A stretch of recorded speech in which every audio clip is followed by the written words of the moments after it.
hablar sobre el consejero bíblico y el carácter que debe estar reflejado en aquel que desea llevar adelante esta tarea preciosa que cada creyente debe ejemplificar, que cada creyente debe vivir.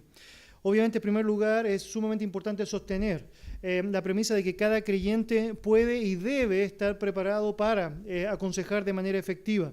Todos los pasajes de la Escritura que aparecen citados allá nos hablan de esta responsabilidad de poder describir o manifestar a otros esta práctica correcta. Atkinson y Field, que son hombres que hablan muchísimo sobre la consejería bíblica, dicen que la iglesia debería constituir la mejor comunidad terapéutica del mundo. A diferencia de cualquier otra centrada en los consejos psicológicos o sus clientes, la iglesia no es una comunidad superficial o artificial. Obviamente la iglesia, sabemos, según Romanos 15, enfatiza aceptación, enfatiza el perdón, según Efesios capítulo 4, enfatiza la compasión, según Filipenses capítulo 2, versículo 1, enfatiza la gracia. Por lo tanto, obviamente, cuando pensamos en una iglesia, pensamos en que todo lo que está en el marco de ella, el amor incondicional, por ejemplo, el amor sacrificial o el amor divino, deben o pueden generar los cambios necesarios y deben y pueden poder ser de impacto correcto a las personas. Obviamente en el marco del cristianismo esto es trascendental.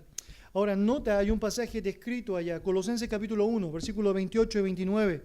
Señala lo siguiente: a quienes anunciamos o a quien anunciamos, amonestando a todo hombre y enseñando a todo hombre en toda sabiduría, a fin de presentar perfecto en Cristo Jesús a todo hombre, para lo cual también trabajo luchando según la potencia de Él, la cual actúa poderosamente en mí. Ahora nota este pasaje. Pablo otra vez utiliza la palabra amonestación. Recuerda ya, hemos hablado sobre esta palabra, tiene tres factores involucrados. Por un lado, preocupación; por otro lado, obviamente, la confrontación; por otro lado, sabemos allá el cambio. Ahora nota, él está diciendo que él anuncia amonestando a todo hombre y enseñando a todo hombre. Ahora nota, todo. Y ahora, ¿cuál es el propósito de ese todo? Obviamente presentar perfecto a Cristo Jesús. Él desea que las personas puedan ser santificadas. Entonces, en ese contexto, él sabe que el medio correcto para hacerlo es la amonestación. Es la manera en cómo voy manifestando preocupación, voy incentivando en la confrontación y voy apoyando en el cambio a cada persona. Otra vez el fin es que Cristo sea presentado perfecto en ellos. Cristo en ellos. Los pastores, sin lugar a dudas, deberían aconsejar a su grey, pero cada cristiano tiene la responsabilidad de hacer esto.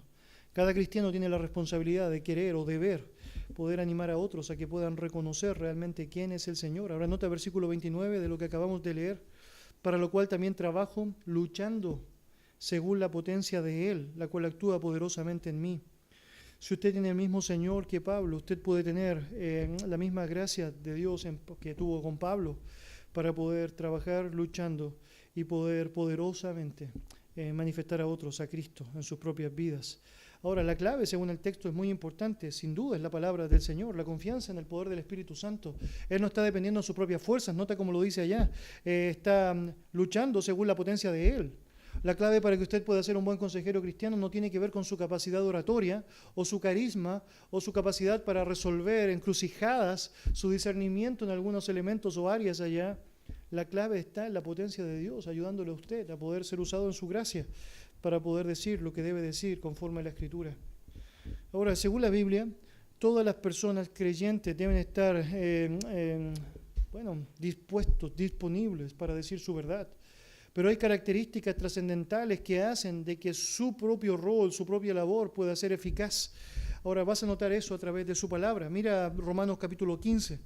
Romanos capítulo 15, y tienes allá eso escrito también en tus apuntes. Versículo 14 señala lo siguiente: pero estoy seguro de vosotros, hermanos míos, de que vosotros mismos estáis llenos de bondad, llenos de todo conocimiento, de tal manera que podéis amonestaros los unos a los otros. Nota otra vez la palabra amonestación, neuteteo.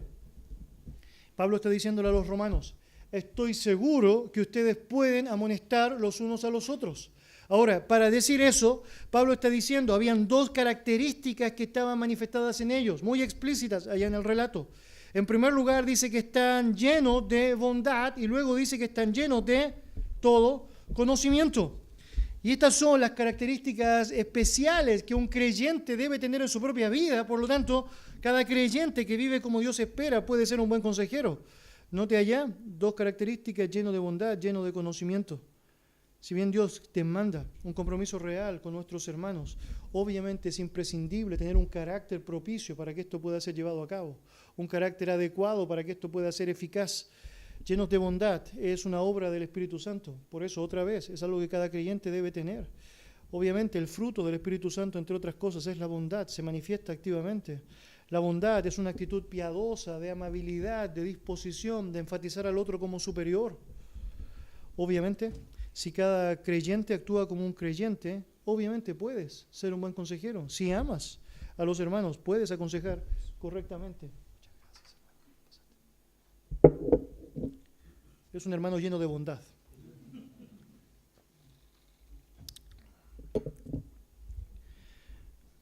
Entonces necesitas pensar en el otro, necesitas amar al otro y necesitas considerar al otro. Ahora, hermanos, otra vez, esto no es una excusa para decir, mire, yo no tengo bondad, entonces yo no puedo ser un consejero. Si usted no tiene bondad, usted tiene lucha con su cristianismo.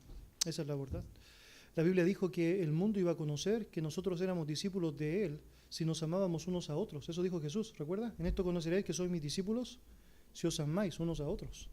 Por lo tanto, la bondad no es una licencia para decir, bueno, como yo no la tengo, es decir, no puedo aconsejar. La bondad es una demanda imperiosa de un creyente, la obra del Espíritu Santo en un cristiano. ¿Debe ser bondadoso? Bueno, puedes aconsejar. Segunda cosa que aparece acá, que califica o no poder hacer bien el rol de la consejería bíblica, es estar lleno de todo conocimiento. Obviamente sabemos que esto no apunta a un conocimiento humano, para eso hay muchas herramientas, muchas formas para hacerlo, pero no apuntamos al cambio conductual de la gente, apuntamos al cambio de carácter que solamente Dios puede provocar. Por lo tanto, pensamos allá en un conocimiento escritural, en aquello que realmente nos ayuda. Solo aquella persona que sabe la verdad puede proclamar correctamente la verdad, puede comunicar correctamente a otros. Pablo lo expresó así en Colosenses 3:16, que la palabra de Cristo more en abundancia en vosotros con toda sabiduría, dice, enseñándoos y amonestándoos unos a otros. Otra vez la palabra nuteteo, ¿no? La idea otra vez con la palabra del Señor allá es que tienes una posibilidad preciosa, si eres lleno de ella, de poder brotar de ella la verdad para con otros. La verdad y el conocimiento son vitales en el reconocimiento de una relación sana. Queridos, es muy importante eso. ¿Sabe por qué? Porque muchas veces nosotros podemos caer en el error de pensar que es una o la otra. Algunas personas se jactan de ser personas llenas de toda bondad, pero no están llenas de verdad. Por lo tanto, esa bondad mal entendida lo que genera es una tolerancia al pecado, ¿no? Son tan bondadosos que aceptan lo que sea. Eso no es como la Biblia define. Terminología correcta de la Escritura, la bondad está arraigada en él. Ambos elementos son tremendamente complementarios. Hay algunas personas que se jactan de la idea de estar llenos de todo conocimiento, y es cierto, saben mucho intelectualmente, pero si no tienes bondad, claramente eso no deja de ser simplemente intelectualismo vano. No estás en un diferente contexto que muchos otros, que incluso en lo secular tienen un conocimiento elevado. Dios espera que ambos elementos confluyan correctamente en la vida de un creyente. En Proverbios, el autor de los Proverbios se lo dijo así, en el capítulo 3, misericordia y verdad, átalas a tu cuello. Nota eso. No solamente misericordia, al punto que toleres hasta lo intolerable. No solamente verdad, al punto de que seas despiadado, que no te consideres a ti mismo para restaurar a aquel que ha caído, sino que ambas cosas, misericordia y verdad, conocimiento y bondad, deben ser elementos trascendentales en la vida de alguien. Por lo tanto, hay preguntas importantes que debes hacerte allá. ¿Amas a las personas? Pero obviamente esta es la forma como Dios lo establece. Debes amar a las personas. Por lo tanto, hay que desafiarse aquello. ¿Amas a tu Dios y quieres saber más de Él?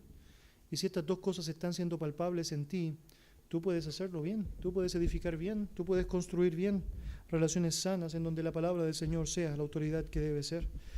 Hermanos, la consejería bíblica no es un trámite insensible, no es como decir, tómate 3 pastillas de esto y listo. La consejería bíblica habla de un carácter dispuesto a acompañar, habla de un carácter dispuesto a amar, habla de algo que tú estás dispuesto a saber dónde comienza, pero no tienes idea dónde termina. Porque si estás esperando la santificación de alguien, debes saber que tu participación, tu ayuda, tu disposición es algo permanente. Robert Smith, en un capítulo de la disciplina espiritual y el consejero, del libro de la consejería bíblica, él escribió lo siguiente: cuando oímos que un consejero ha estado involucrado en pecado sexual con una aconsejada, nos preguntamos, ¿Cómo pudo haber ocurrido? ¿Cómo pudo haber sido prevenido? Luego es fácil agregar, esto jamás me pasará a mí. Tal vez conocemos a alguien muy excedido de peso, pero hace un excelente trabajo en consejería. Y de nuevo nos preguntamos, ¿cómo puede una persona ayudar a otra a lograr una vida disciplinada cuando la misma persona es indisciplinada? Tales preguntas nos llevan a reflexionar sobre una necesidad básica en la vida del consejero bíblico, la disciplina espiritual. Esto es particularmente cierto a la luz de la advertencia de Pablo, en el sentido de que quien procura restaurar a otros debe cuidar muy bien de no quedar atrapado en los mismos pecados. El consejero bíblico debe tener una creciente relación con el Señor, debe también crecer tanto en conocimiento como en obediencia a la palabra de Dios y estar en guardia sobre su posibilidad de caer en pecado. Obviamente sabemos, es tan importante a la luz de lo que hemos visto, entender que Dios espera un carácter dispuesto y disponible para que la ejecución del servicio sea palpable y sea completa.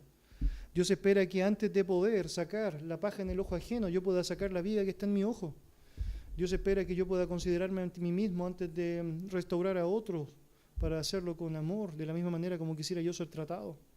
Por lo tanto, bajo esa premisa, queridos, usted y yo necesitamos dimensionar lo que significa nuestro propio carácter, nuestra propia esencia, para poder vivir como el Señor espera. Philip Rogers en sus apuntes dijo lo siguiente, basado en Gálatas 6:1, debemos recordar que no es nuestro poder ni nuestra sabiduría la que efectúa cambios positivos, es la obra del Espíritu Santo y la palabra actuando por medio del consejero. El momento en que la autosuficiencia, la carnalidad, el orgullo, la hipocresía entran en nuestras vidas, hemos fracasado como consejeros bíblicos. Acompáñenme allá a Gálatas capítulo 6. Por favor, Gálatas capítulo 6.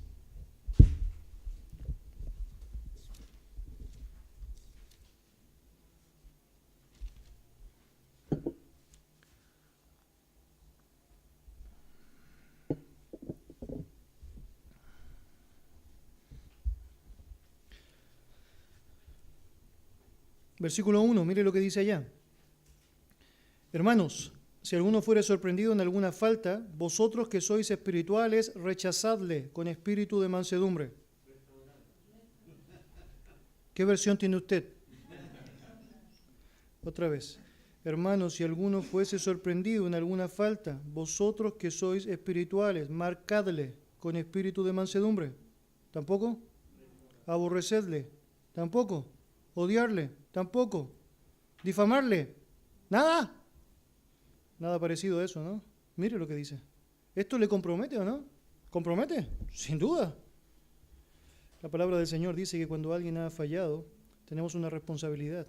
Y esa responsabilidad no es simplemente mostrarle su pecado, ¿no? Eso es parte esencial de lo que debe suceder en relaciones sanas.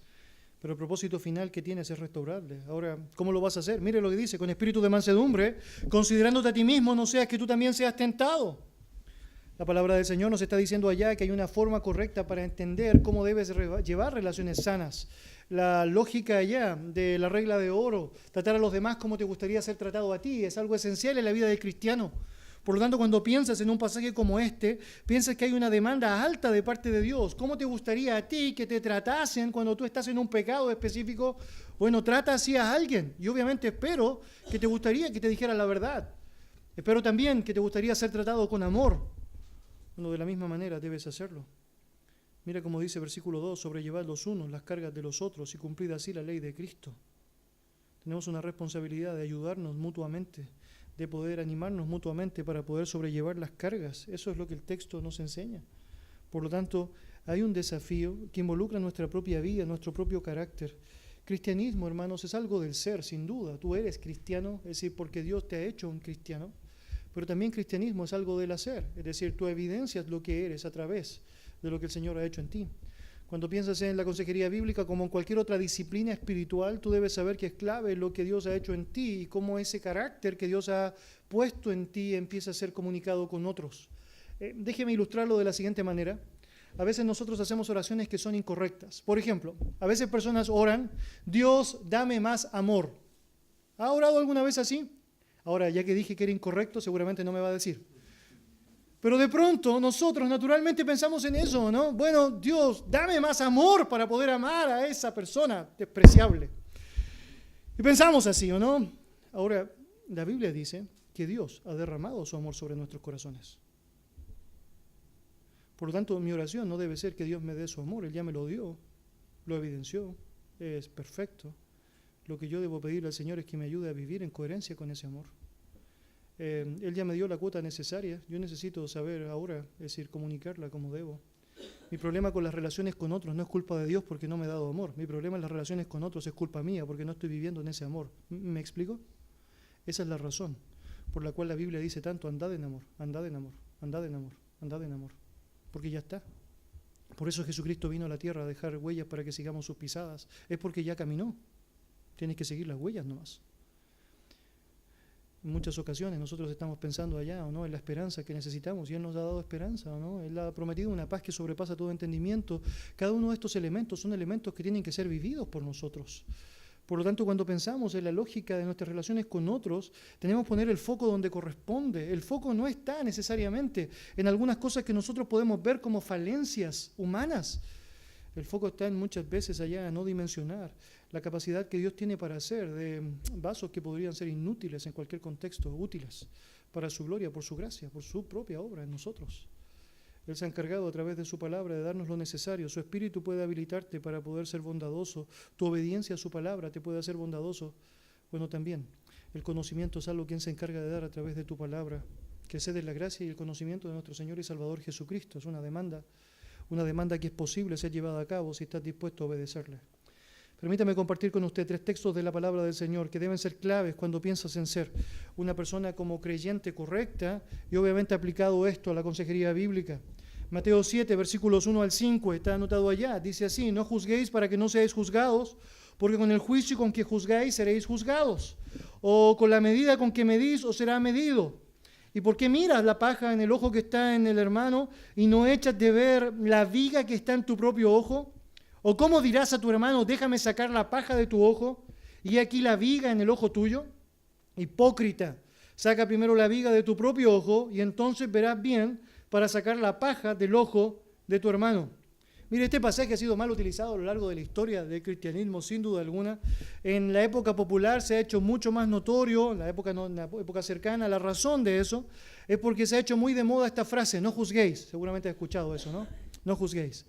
Entonces, muchas veces a partir de esta frase, los propios creyentes no están diciéndole nada a otro. ¿Por qué? Porque no debo juzgar.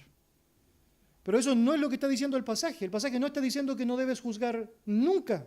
De hecho, nota, la escena es alguien que tiene una paja en el ojo y al final del texto la Biblia dice que puedes sacarle la paja del ojo. Ahora el punto está en que el juicio que debes hacer es un juicio justo. Muy interesante. El contexto de Mateo en donde Jesucristo está diciendo eso, luego menciona la existencia de los falsos maestros, hablando de lobos que están vestidos de ovejas. Usted no puede discernir los lobos de las ovejas si usted no hace un juicio. Los juicios son vitales, súper vitales. Usted está haciendo juicios todos los días. El punto no es hacer juicio o no hacer juicio, el punto es hacer un juicio justo. Esto es lo que la Biblia dice. Por lo tanto, ¿qué es lo que sucede? De pronto usted ve una situación y usted sabe que esa situación deshonra a los ojos de Dios. Lo primero que usted tiene que hacer es decir, Dios, ¿qué me estás enseñando con eso? Entonces he visto a alguien que ha mentido y obviamente es notorio que ha mentido. Señor, qué malo que este hermano ha mentido. Señor, ¿qué me estás enseñando con esto? ¿Estoy mintiendo, Señor? ¿He mentido? Y sí, he mentido. Entonces, ¿qué hago? Pido perdón por mi mentira. Me exculpo con aquellas personas a las cuales he ofendido. Y voy donde el hermano y le digo, hermano, mira, yo vi algo que usted dijo que era incorrecto, usted mintió. El ver lo que usted hizo me hizo notar también mi propio pecado. Soy un mentiroso igual que usted, pero juntos podemos confiar en la gracia del Señor. Juntos podemos depender en su restauración. Por lo tanto, hermano, arrepiéntase, así como yo, por la gracia del Señor, también me he arrepentido. Eso es muy diferente a decirle, ¿o no? Oye, pecador, mentiroso, lengua de víbora. Obviamente eso no es como funciona en la lógica bíblica. Si vas a considerar al otro como superior, estás pensando en la manera correcta para enfrentarlo con mucha humildad, asimilando tu propio pecado. En muchas ocasiones tú vas a decir, ¿por qué tuve que ver lo que vi? Bueno, precisamente porque Dios pensaba que tú en su gracia puedes tratar aquella situación. Cualquier momento en el cual has eludido tu responsabilidad de ayudar a alguien que has visto que ha estado en una situación pecaminosa, has pecado. Es porque Dios te permitió poder apreciar esa situación para poder actuar de la manera que es correcta. El negar la actitud correcta es actuar de manera impropia como Dios quiere que actúe un creyente. Si la persona puede ser afectada o ofendida impropiamente porque usted dijo lo correcto, en la forma correcta, lleno de conocimiento y de bondad, el problema no es suyo, el problema es de la persona. Pero usted debe saber que no puede eludir su responsabilidad de decir lo que corresponde y pensar mucho en su propia vida, analizar mucho en su propia vida. Me ha tocado muchas veces estar allá en la oficina, de pronto atendiendo situaciones específicas, y alguien está contando cuál es su lucha, cuál es su pecado, y de pronto yo estoy allá y estoy diciéndole, hermano, estás mostrando algo que me pasa a mí también, y no lo había notado. Gracias, gracias. Hermano, hermana, es decir, tu lucha es algo que yo no había evidenciado, pero es una lucha mía también, y wow, necesitamos juntos, es decir, avanzar para mejorarlo. Nos ayuda mucho el vivir vínculos y relaciones sanas, en donde estamos dispuestos a decirnos la verdad y estamos dispuestos a ver nuestra propia condición al respecto allá. A mí me llamó mucho la atención, hace varios años atrás yo leí un estudio en Estados Unidos, el 70% de los pastores que cayeron en adulterio eran personas que predicaban sistemáticamente sobre la fornicación y el adulterio. Suena como extraño eso, ¿no? La razón, obviamente, es muy evidente. Muchas veces nosotros pensamos que hay cosas que son para otros, pero que no tienen que ver nada con nosotros. Eso nos pasa en muchas situaciones. ¿No le ha pasado alguna vez escuchar un sermón? Hoy debería haber venido el hermano tanto, ¿no? Porque justo para él, ¿o no? Uy, se lo perdió. Deberían grabarlo para mandárselo al hermano por correo. Y no estoy pensando en ningún sentido cómo eso me está afectando a mí, cómo la palabra del Señor está haciendo eco en mí, cómo Dios me está hablando, a pesar de que a principio, a primera vista, no tuviese que ver conmigo. Bueno, cuando ves una situación difícil o compleja y Dios te permite verla, incluso cuando ves un pecado en alguien, es un elemento de su gracia para poder contemplar tu propia vida, poder analizar tu propia realidad y poder en amor ayudar a otro a que pueda corregirlo de la misma manera como tú estás corrigiéndolo ante el Señor. Primera a los Corintios capítulo 10, mire allá lo que dice, versículos 11 al 13. Y estas cosas les acontecieron como ejemplo y están escritas para amonestarnos a nosotros, a quienes han alcanzado los fines de los siglos. Así que el que piensa estar firme, mire que no caiga. No os ha sobrevenido ninguna tentación que no sea humana, pero fiel es Dios, que no os dejará ser tentados más de lo que podáis resistir, sino que dará también, juntamente con la tentación, la salida para que podáis soportar. Bueno, la palabra del Señor está diciendo algo allá que debemos considerar muchísimo. Nota otra vez, utiliza la palabra amonestación, muy interesante. Las cosas que él está narrando en 1 Corintios son historias del pueblo de Israel, en donde el pueblo de Israel pecó muchísimo. Acompáñenme en su Biblia, por favor, allá. 1 Corintios capítulo 10. 1 Corintios capítulo 10.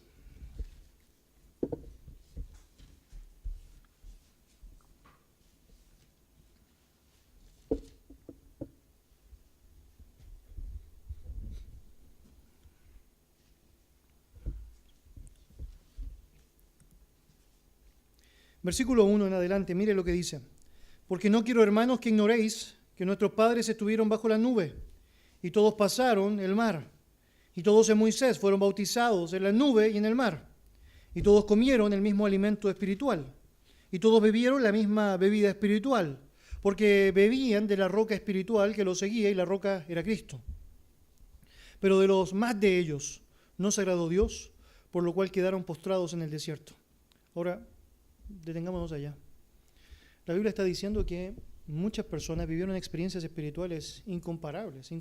Está hablando de aquellas personas que salieron de Egipto, israelitas que salen de Egipto, y que tienen experiencias que son fascinantes, ¿o no? Recuerda allá una nube que está dirigiéndolos, una columna de fuego que está durante la noche dirigiéndoles allá, y están experimentando un montón de placeres en el Señor, bondades increíbles de parte del Señor. Y usted conoce la historia, agua que brota de una peña, por ejemplo, allá codornices que caían cada mañana, maná del cielo que estaba surgiendo para que ellos pudiesen ser alimentados. Y tú ves todo eso y tú dices, wow, increíble, es seguro que ellos con esa experiencia eran verdaderos creyentes en Dios. Y la Biblia dice, de los más de ellos no se agradó Dios, quedaron postrados en el desierto. Wow. Eso te demuestra mucho que las experiencias espirituales no son las que determinan realmente que eres un creyente o no eres un creyente. Muchos dirán en aquel día, en tu nombre echamos fuera demonios, en tu nombre profetizamos, y yo les diré, apartados de mí, nunca os conocí, hacedores de maldad, dice Dios, refiriéndose a ellos. Muchas personas en nuestro tiempo dicen, bueno, si Dios viniese ahora, si Jesús llegase ahora y partiera, no sé, el río, un río famoso acá, ¿cuál puede ser? Un río sureño. Toda la gente, Tolten, el río Tolten, toda la gente creería en él. Bueno, eso ya pasó en el pasado y de los más de ellos no se compadeció porque no creyeron.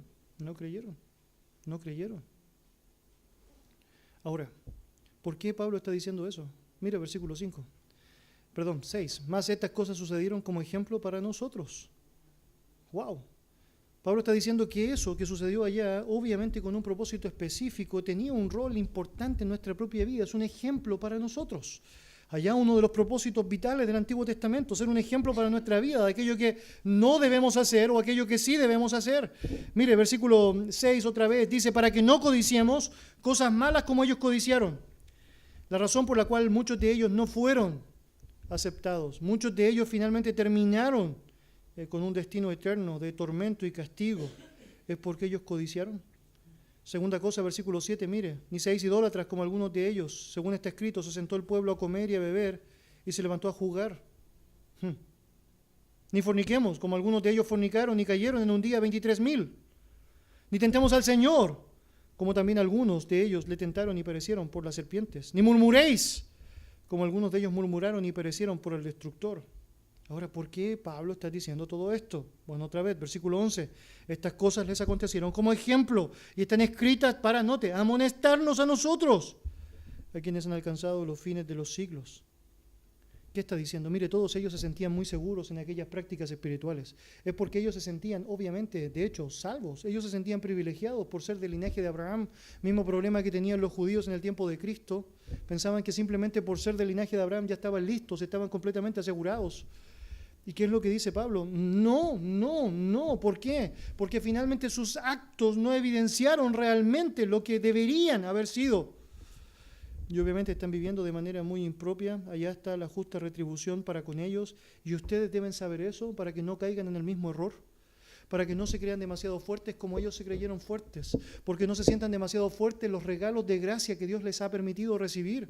Pensando que eso es suficiente. El que cree estar firme, dice el texto allá, mire que no caiga. Versículo 13. Pero no nos ha sobrevenido ninguna tentación que no sea humana. Pero fiel es Dios que no dejará ser tentados más de lo que podáis resistir, sino que dará también juntamente con la tentación salida para que podáis soportar.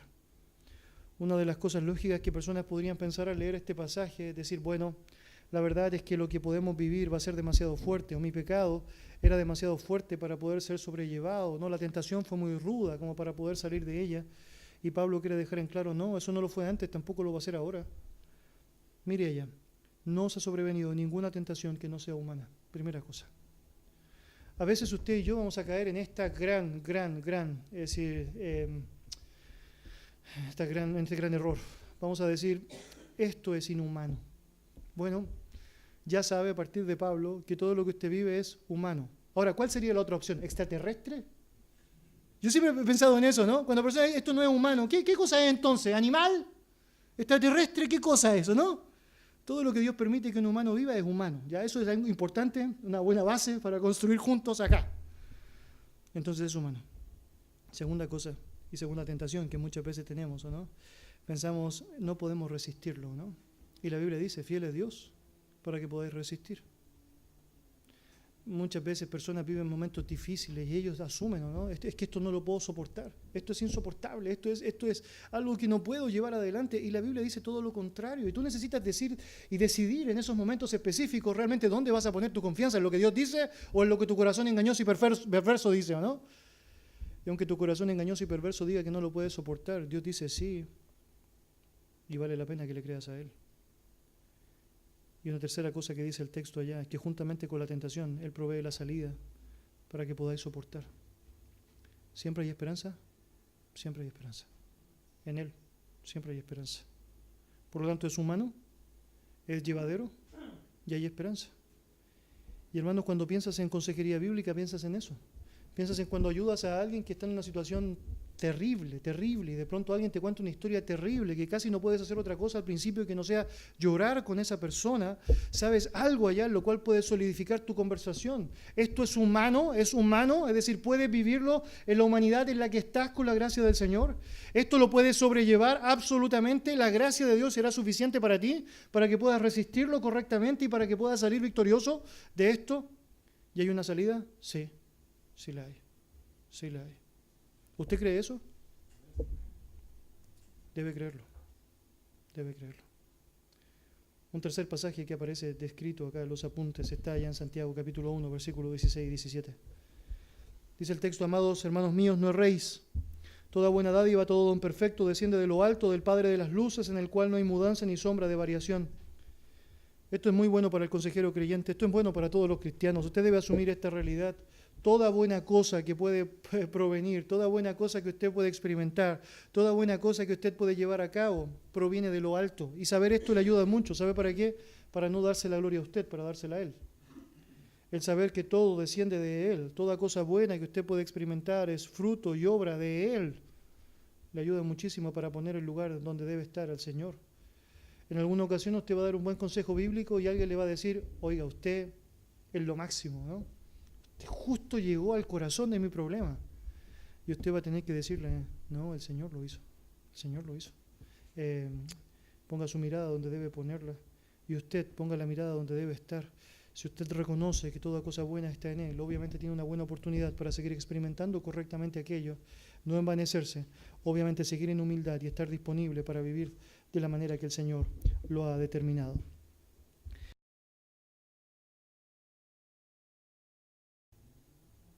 ¿Sí? Bueno, avanzamos un poco más, ¿le parece? ¿Sí? ¿Avanzamos? Punto número 3, allá, la consejería y la Biblia. Ya hemos dado varias luces sobre la autoridad de la Escritura, el poder que ella tiene para llevar adelante su función.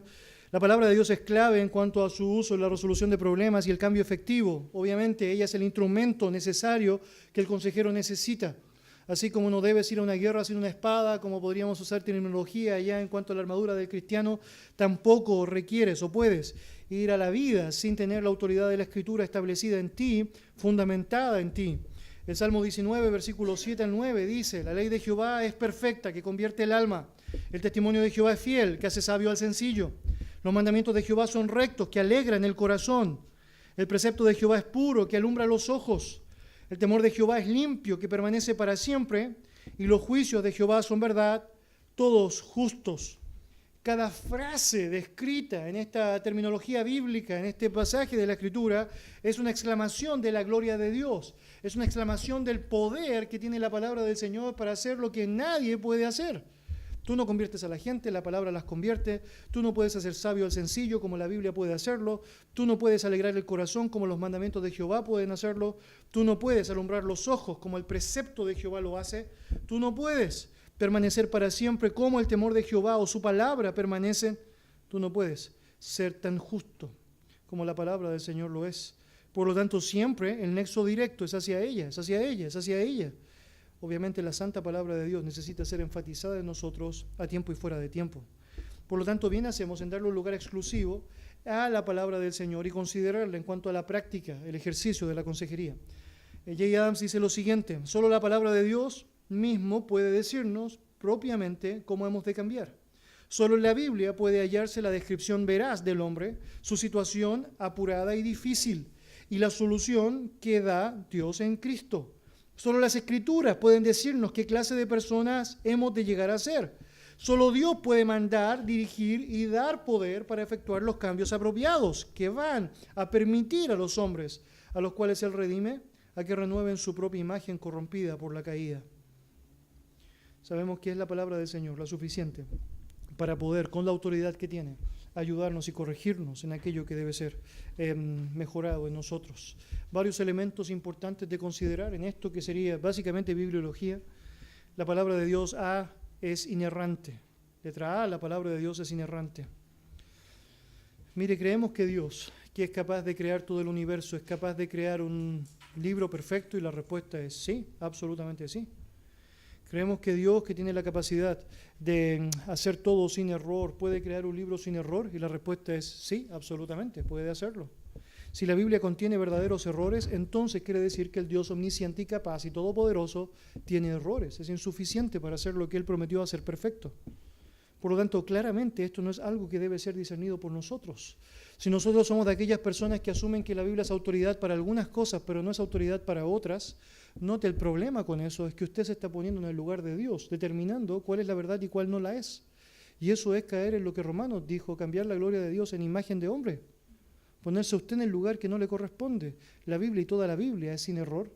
La Biblia y toda la Biblia es perfecta. Por lo tanto, vale la pena depender en ella. Mire lo que dice la palabra ya anotada en sus apuntes. La palabra de Jehová son palabras limpias, como plata refinada en horno, purificada 7 veces. También dice ya más adelante, toda palabra de Dios es limpia. Estos Proverbios 35. No dice, algunas palabras de Dios son limpias. Note eso, toda palabra de Dios es limpia. La Biblia argumenta una completa perfección, obviamente sin dar lugar a teorías de perfección parcial. No la da. La doctrina de la inerrancia enseña que cada una de las palabras originales de las Escrituras, cuando se interpretan correctamente, son absolutamente veraces. Y obviamente fundamentamos allá nuestro consejo sabiendo aquello. Toda la Escritura es inspirada por Dios. Cada palabra de la Escritura ha sido inspirada por Dios. Por lo tanto, allá está la autoridad que nosotros requerimos para nuestra propia vida.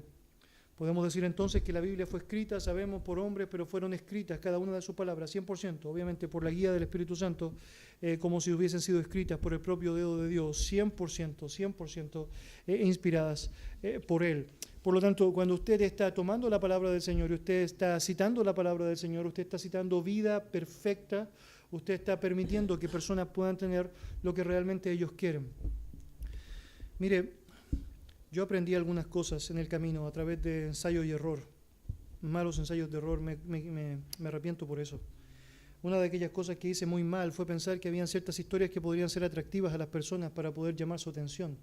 Recuerdo hace años atrás salió una película, se llamaba Rescatando al Soldado Ryan. No sé si usted la vio. Sí. Véala, buena. Estamos vendiendo, aparte del libro, el DVD con la película, Rescatando al Soldado Ryan. Bueno. La historia es muy interesante. Hay un hombre allá en la guerra, habían ido sus 2 hermanos con él a la guerra, 2 hermanos habían muerto y había una ley que existía, una ley ética o no, que existía, que cuando moría 2 hermanos o si iban 2 hermanos, cuando moría uno, trataban de que el otro volviese para que la familia no tuviese suma pena, ¿o no? Para que no muriesen todos en la guerra y la madre o el padre quedaran con uno de los hijos al menos. Bueno, Ryan ha quedado vivo, han muerto otros 2, entonces se establece un contingente de soldados que van a ir específicamente a rescatar al soldado Ryan. Y es muy interesante la historia porque van pasando por el medio de la guerra y no pueden detenerse mucho a pelear con los demás porque su meta es rescatar a Ryan, ¿no? Y llegan a donde está Ryan, y Ryan es, bueno, Ryan, ¿no? Y obviamente está terminando la película, todos están muriendo, de hecho mueren todos. Le conté el final, pero bueno, ya creo que debería conocerlo, ¿no? Y Ryan sobrevive. Las últimas palabras del hombre comandante del ejército que fue a rescatarlo antes de morir fueron: Ryan, haz que esto valga la pena. Entonces, luego de eso, aparece una escena con Ryan en el cementerio, con toda su familia, una hermosa familia bien constituida, ¿no? Frente a las cruces que significaban allá las tumbas de todos los soldados muertos por causa de él, entre otros, y él decía: valió la pena, valió la pena. Entonces yo lo que hacía era lo siguiente, yo predicaba el Evangelio así: mira, Jesucristo es como este contingente, tú eres como Ryan, haz que su muerte valga la pena. Y lo que hacía era básicamente contar toda la historia de Ryan, tal como le he contado ahora, pero con muchos más detalles, y finalmente decir simplemente: necesitas a Cristo, Cristo puede ser tu equipo de salvataje. Hermano, mire, de alguna u otra manera, el impacto que estaba siendo provocado allá en la vida de las personas no era por Cristo, era por la película. La historia que estaba conmoviendo sus corazones no era por el sacrificio precioso y admirable de nuestro Señor Jesucristo, era por lo emocionante de la escena. En muchas ocasiones, a través de eso que parece algo sutil, podemos estar ejemplificando realmente la poca autoridad que le estamos dando a ella, el poco valor que le damos, considerando su propia suficiencia. Cuando usted y yo pensamos que necesitamos ayudas extras para comunicar, compartir la Biblia, estamos en un error falaz. Y obviamente Dios quiere que nosotros discernamos eso. Cuando nosotros pensamos en aconsejar a alguien y junto con decirle la Biblia o algunas cosas de la Biblia estamos diciendo cosas que son más bien, seculares o cosas que son más bien de alguna u otra manera fuera de la lógica bíblica para adornar algo con la Escritura, estamos diciendo realmente no creemos en todo el poder y el valor que ella tiene. Otra vez recuerde eso, la fe viene por el oír la palabra de Dios, no la película de moda. Ella es inerrante, también es autoritativa. La orientación bíblica, siendo que es derivada de la Escritura, basa toda su metodología en la creencia de que ella tiene autoridad sobre la vida del ser humano. Sabemos que la Biblia tiene autoridad sobre todo. Santifícalos en tu verdad, tu palabra es verdad, dice en la misma Escritura. Por lo tanto, todo lo que hacemos tiene que estar basado en la autoridad de ella, en la capacidad que ella tiene para hacer y decir sobre cada materia, y obviamente cómo yo tengo la disposición para someterme a ella frente a cada materia. Obviamente, la Biblia no es una enciclopedia sobre todos los elementos o los problemas y las situaciones de los seres humanos en cuanto a lo que están enfrentando. Si quiero cruzar el mar, si quiero construir un rascacielos, si quiero aprender matemáticas, o si quiero saber cómo se compone un hueso que ha sido fracturado, y varias otras cosas. Usted sabe, la Biblia no está diciendo específicamente cómo tratar cada cosa de ellas. La Biblia no es un texto sobre navegación, sobre medicina o sobre matemáticas, pero es autoridad por sobre todo en cada cosa sobre ellas que la Biblia habla. La Biblia tiene la autoridad y la Biblia manda sobre eso. Obviamente la Biblia no fue tratada o fue escrita específicamente para tratar ninguno de esos temas que he mencionado necesariamente, pero es importante enfatizar que la Biblia es absolutamente veraz cuando trata cualquier tema, que la Biblia da principios para poder hacer cualquier tema. Tú puedes saber cómo hacer un rascacielos a través de la arquitectura, pero sabes cómo debes moverte éticamente para construirlo según la Biblia, sabes cómo debes proceder con tus empleados para trabajar en eso, sabes cómo comprar correctamente los materiales para eso, sabes específicamente cómo ocupar sabiduría para no transgredir la ley, para hacer aquello. Por lo tanto, necesitas la Biblia para los principios esenciales en aquello. Obviamente, la palabra del Señor es autoritativa y es la autoridad, incluso para llegar al punto, tal como hemos mencionado, conforme a lo que ha preguntado el hermano, para ir al doctor, porque la Biblia dice, vaya al doctor. Por lo tanto, es autoritativa, absolutamente autoritativa. La Biblia también es suficiente. Son términos bien conocidos, quizás son términos también que se relacionan mucho el uno con el otro, inerrancia autoritativa o no, o suficiencia, son términos muy conocidos o muy relacionados, pero que tienen su énfasis muy marcado. Eso quiere decir que obviamente la Biblia testifica verdad absoluta y que obviamente aplica correctamente para poder hacer suficiente no solamente su propia condición, sino también al hombre en cuanto a lo que requiere. Obviamente la doctrina de la suficiencia de las Escrituras es vital en la fe del creyente. Obviamente quiere decir que en la práctica podemos depender nuestra vida en ella y confiando que ella será propicia para poder darnos todo lo que necesitamos. Vaya allá a Colosenses capítulo 2, por favor, y déjeme mostrarle el problema cuando no creemos como iglesia que la Biblia es suficiente. Colosenses capítulo 2.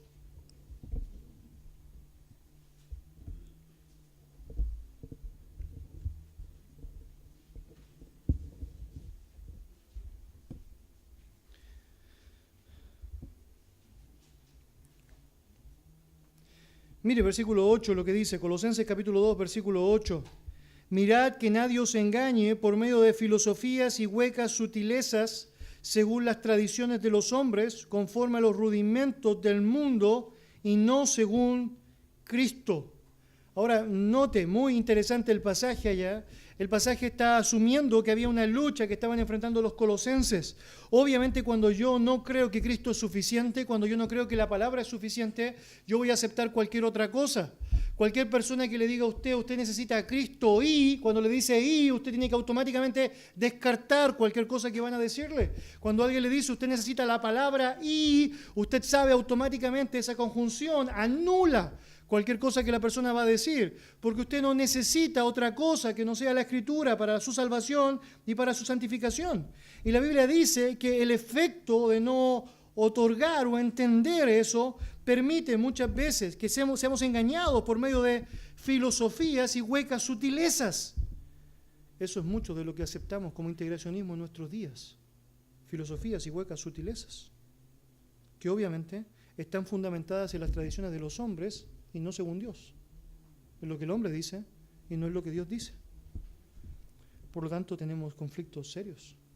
Judas es aún mucho más directo. Él dice, amados, por la gran solicitud que tenía de escribiros acerca de nuestra común fe. Y él menciona algo ya muy interesante. Él dice que debemos contender ardientemente por la fe que ha sido una vez dada a los santos.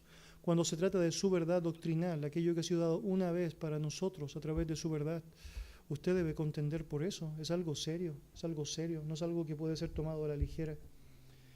Tal vez los versículos más enfáticos que hablan de la suficiencia estarían allá en el Salmo 19 que leímos al principio. La palabra del Señor puede convertir el alma como nadie puede hacerlo.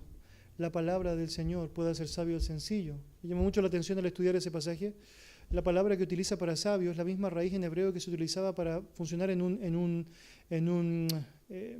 ¿cómo se llama esto? Donde están las puertas allá, esto que permite que la puerta se abra y se cierre. Esta figura, ¿cómo?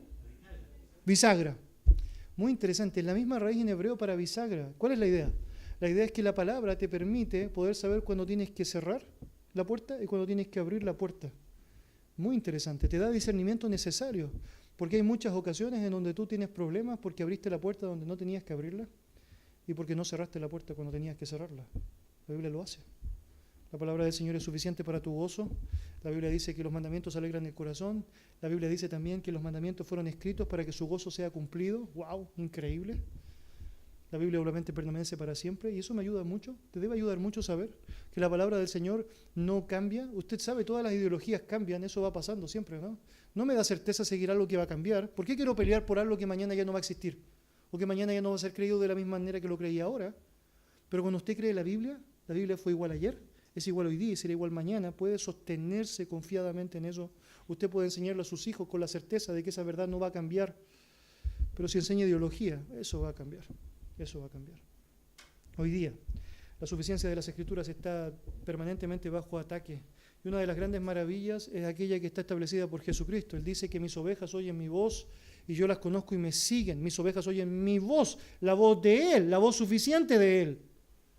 Por lo tanto, tenemos una gran oportunidad de depender en ella y obviamente utilizarla de manera correcta para ayudar a otros, para animar a otros en cuanto a lo que significa su suficiencia, su autoridad, en cuanto a lo que significa su inerrancia.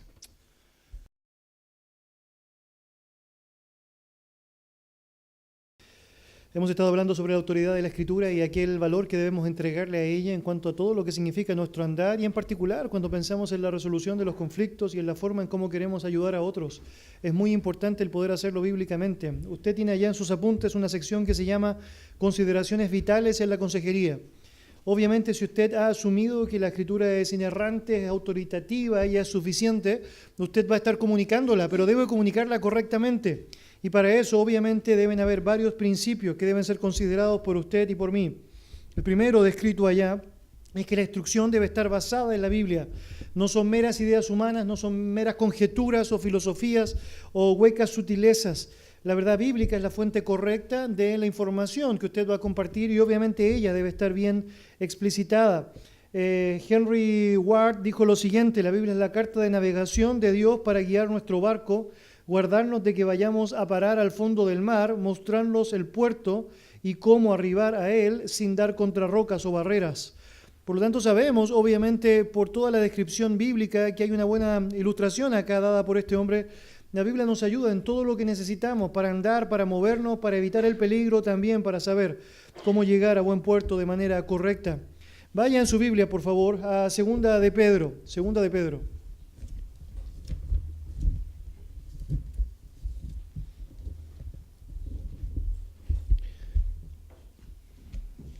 Segunda epístola de Pedro.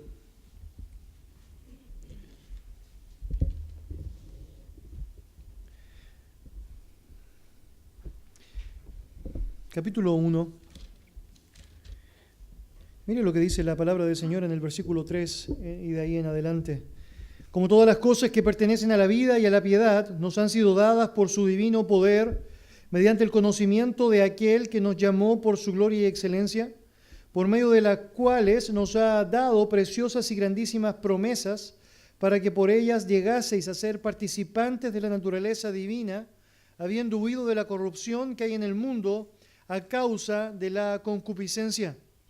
La palabra del Señor nos está describiendo allá de manera muy clara el hecho de que Dios nos ha dado por su gran conocimiento, por su divino conocimiento, todo lo que necesitamos, según el versículo 3, para la vida y la piedad. Entonces la pregunta que tú y yo debemos hacernos permanentemente es esto: ¿realmente requerimos ayuda extra si la Biblia es suficiente para todo lo que necesitamos para la vida y la piedad? Y la respuesta es absolutamente no, absolutamente no. Algunas personas podrían actuar con incredulidad frente a esta declaración, obviamente, pero es lo que la Biblia dice.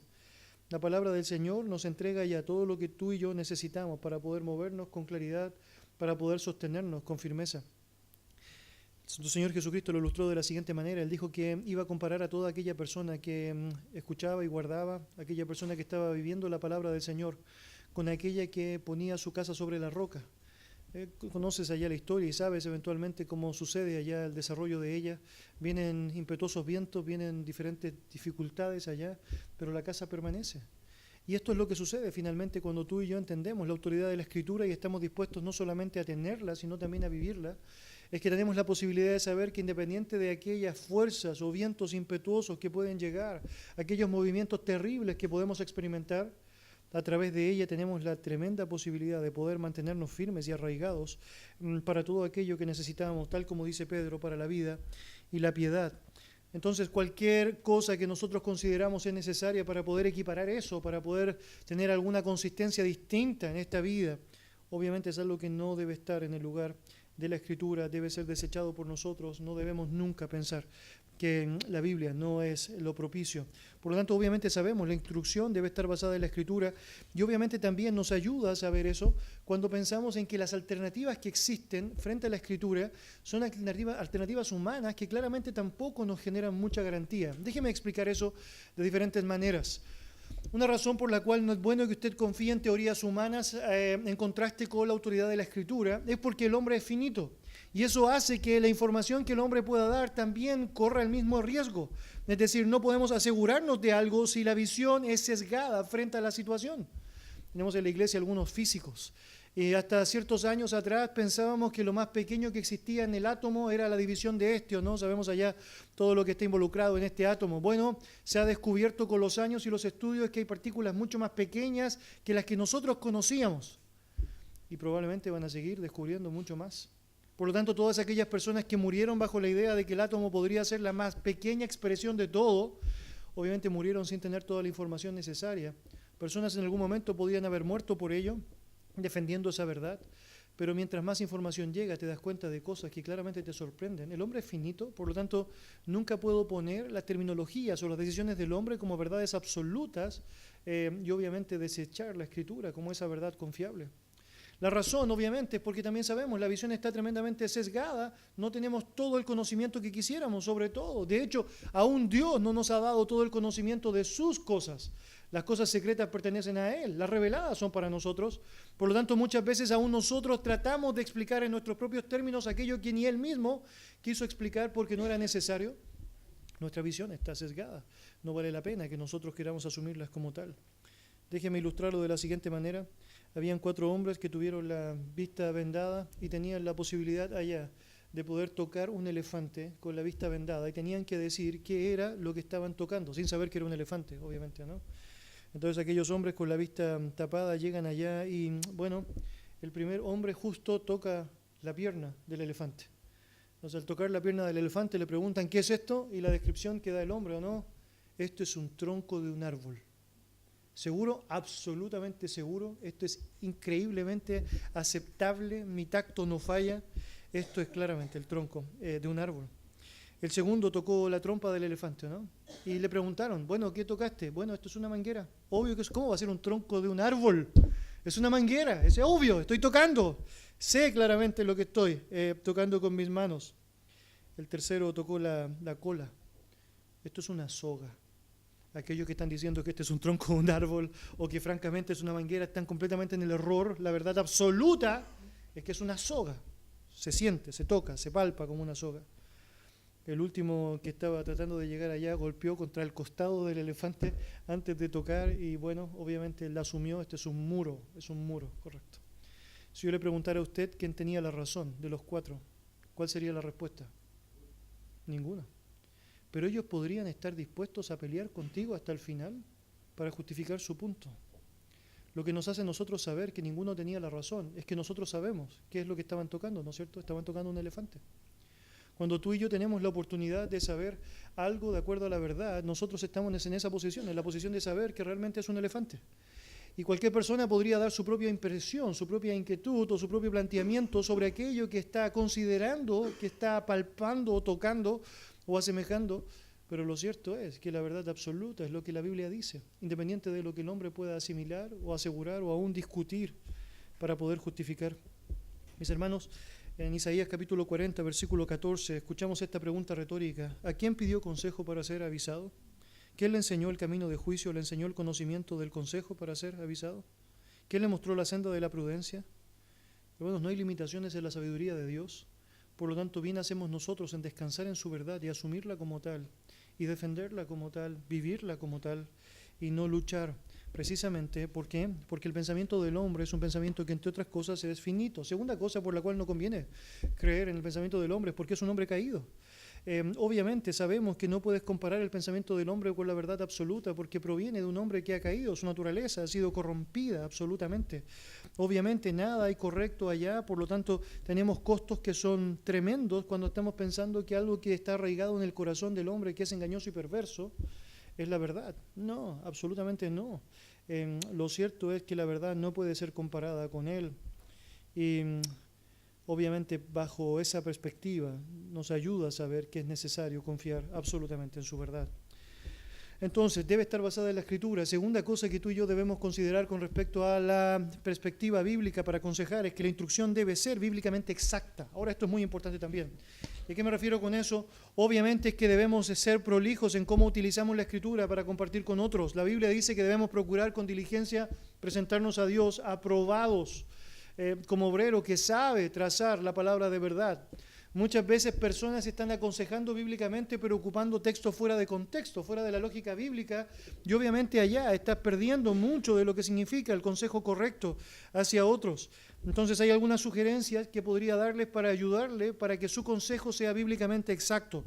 En primer lugar, obviamente es bueno que conozca el significado de las palabras bíblicas. Es bueno que esto lo sepa y no requiere de mucho para hacerlo, pero si a alguien le importa, si algo le importa, obviamente usted debe estar interesado en buscar si lo que va a decirle es correctamente lo que está diciendo. Déjeme dar ejemplos prácticos de eso. El mundo, por ejemplo, interpreta la palabra esperanza como una posibilidad. Yo espero que llueva, yo espero que mañana haya un lindo sol, yo espero que mañana, no sé, me vaya bien en el trabajo. Ahora, cuando el hombre utiliza esa palabra esperanza, lo está utilizando en sinónimo con una probabilidad, ¿no es cierto? Porque digo, yo espero que suceda, es como, es posible que suceda. Pero esa no es la definición que Dios le da a la palabra esperanza. Cuando Dios dice que algo va a pasar, va a pasar. Es decir, es cierto. ¿Usted espera la venida del Señor? Porque Dios dijo que va a pasar, ¿o no? No somos como los que no tienen esperanza. Pero si mi esperanza se define como el mundo la define, es una posibilidad remota. Entonces, obviamente, es muy importante eso. Mire términos tan importantes como justificación, por ejemplo. ¿Cómo el mundo entiende la palabra justificación? Como una excusa, ¿o no? Oye, te estás justificando. Pero así no es como Dios define justificación. Estamos hablando de la más grande y preciosa acción de Dios para con el hombre, para poder permitirnos estar aceptos delante de Dios por medio de la sangre de Jesucristo. Y lo mismo sucede con terminologías como santificación, como arrepentimiento, como propiciación, como regeneración. Es sumamente importante que tú y yo sepamos realmente qué es lo que está diciendo la Biblia cuando dice algo, y saber las palabras nos ayuda mucho para poder dar certezas, para poder tener seguridades. Una segunda intencionalidad de consejo allá para poder usar bien la Escritura es que debe determinar el significado de un versículo dentro de su contexto para no cometer errores. En cuanto al consejo bíblico, muchas veces podemos cometer serios errores simplemente por no estar pensando en lo que la palabra del Señor dice. Déjeme darle un ejemplo. Vaya por favor en su Biblia a Proverbios 23. Proverbios 23.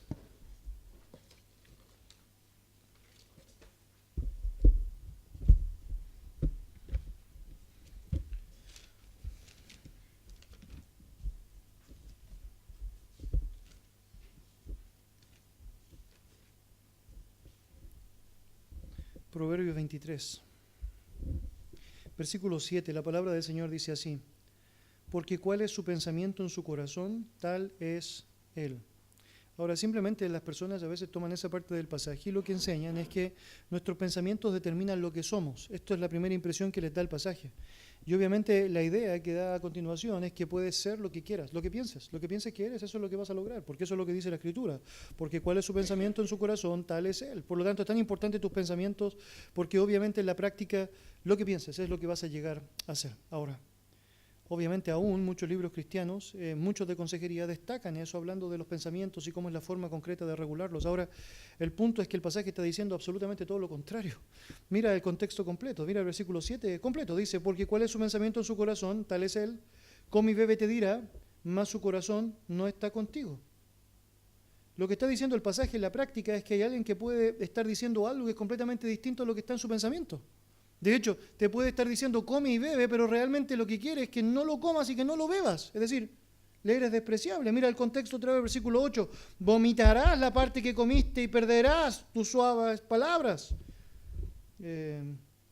Entonces, el pasaje no está diciendo allá que es tan importante tus pensamientos y es que eso determina lo que eres, sino que está diciendo allá que es muy peligroso dejarse llevar simplemente por lo que uno hace, porque lo importante o lo que realmente está arraigado allá es lo que está en el pensamiento. Entonces no te dejes llevar por la apariencia. Este sería básicamente el principio del pasaje. Muy interesante, muy interesante.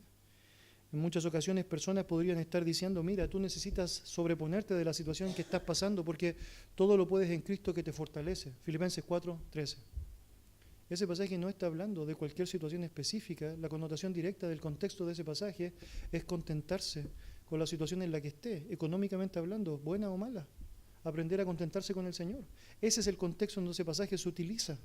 Es obvio que en el Señor podemos encontrar fortaleza para cualquier situación, sí, pero ese pasaje no está hablando específicamente de cualquier situación particular de la vida, está apuntando al contentamiento cristiano, tengas mucho o tengas poco. Eso dijo Pablo, he aprendido a contentarme cualquiera sea mi necesidad.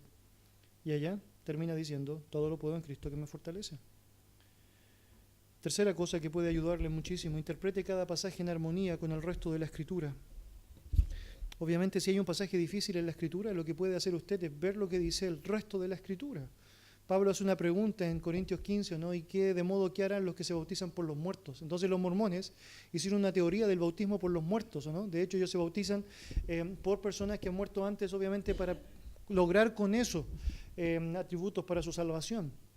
Pero Pablo no está diciendo allá que esto es algo aceptable ni es un mandato, de hecho lo hace en términos de pregunta. Entonces lo que yo debo hacer cuando hay un pasaje tan solo como ese, en donde no hay ningún otro pasaje en la Biblia que hable del bautismo por los muertos, es ver qué es lo que dice toda la Biblia en relación al bautismo. Y no hay ninguna referencia bíblica a que esto es una orden, un mandato, una disposición correcta para llevar a cabo. Por lo tanto, no debo tomar un pasaje simplemente por tomarlo y llegar a una mala conclusión al respecto, porque obviamente podría tener nociones tremendamente rudas y obviamente interpretaciones que son complejas.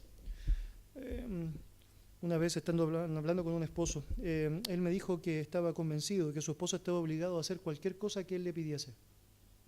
Entonces yo le dije, ¿cualquier cosa? Y él me dijo, cualquier cosa.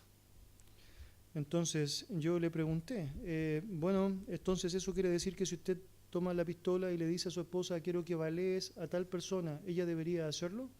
Él me dijo, es que yo nunca le diría eso, pero si se lo dijese, sí.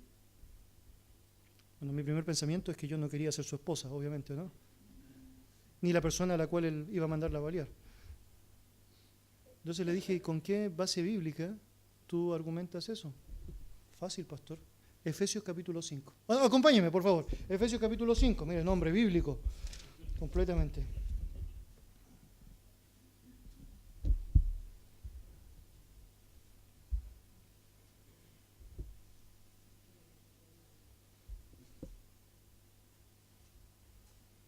Efesios capítulo 5, versículo 24, la palabra del Señor dice así. Así que, como la iglesia está sujeta a Cristo, así también las casadas lo estén a sus maridos en... ¡Wow! Y yo lo escuché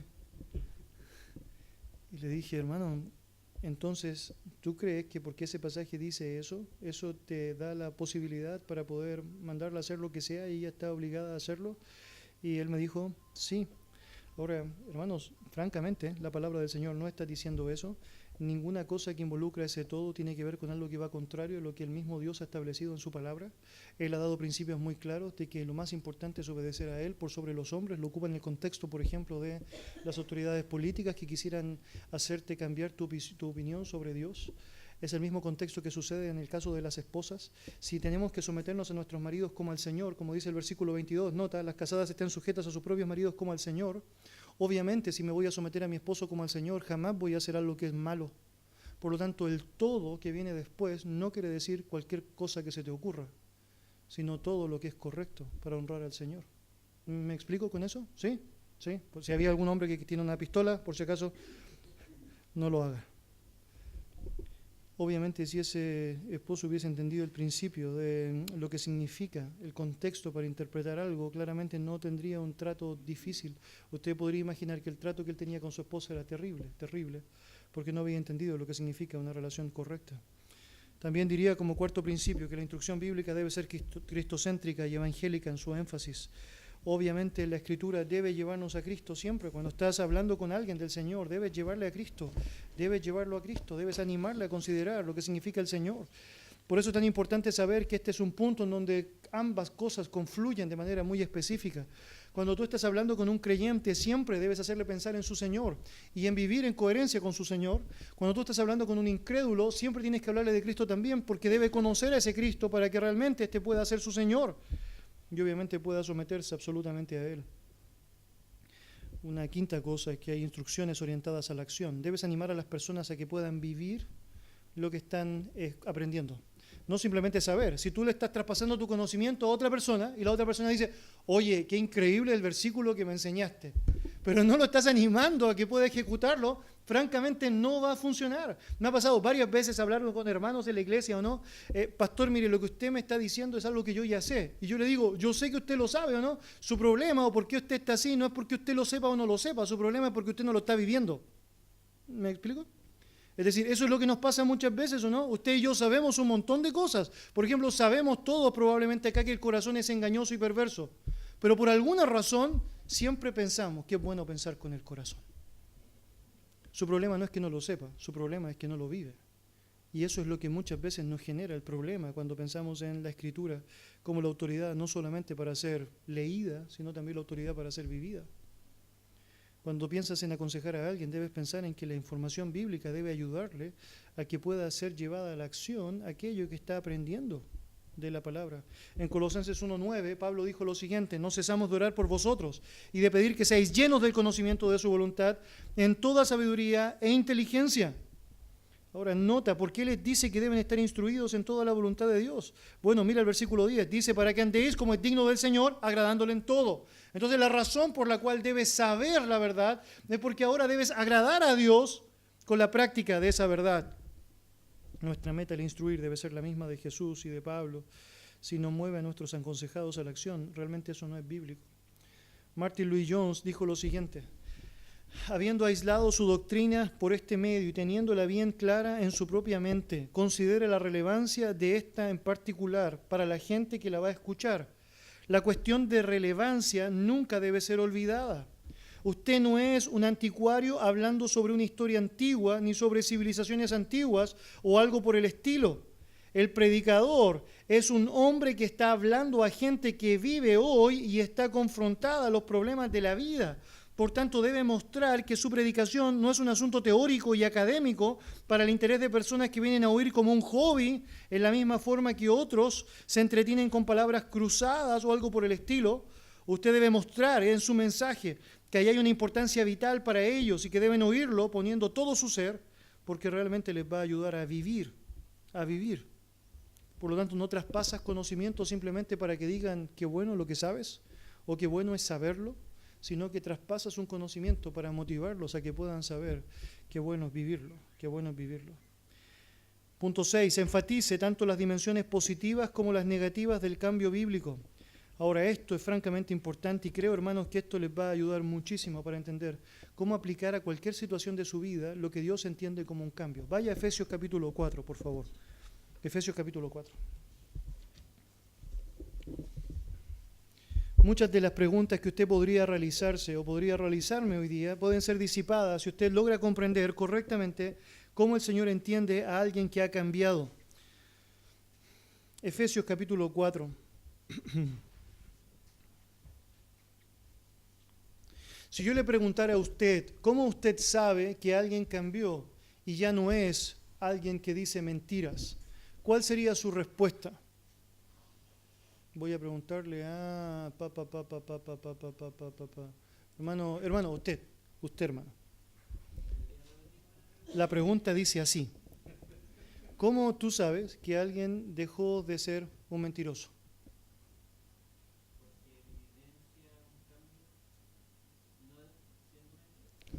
Muy bien, excelente respuesta inicial. Voy a hacer otra pregunta.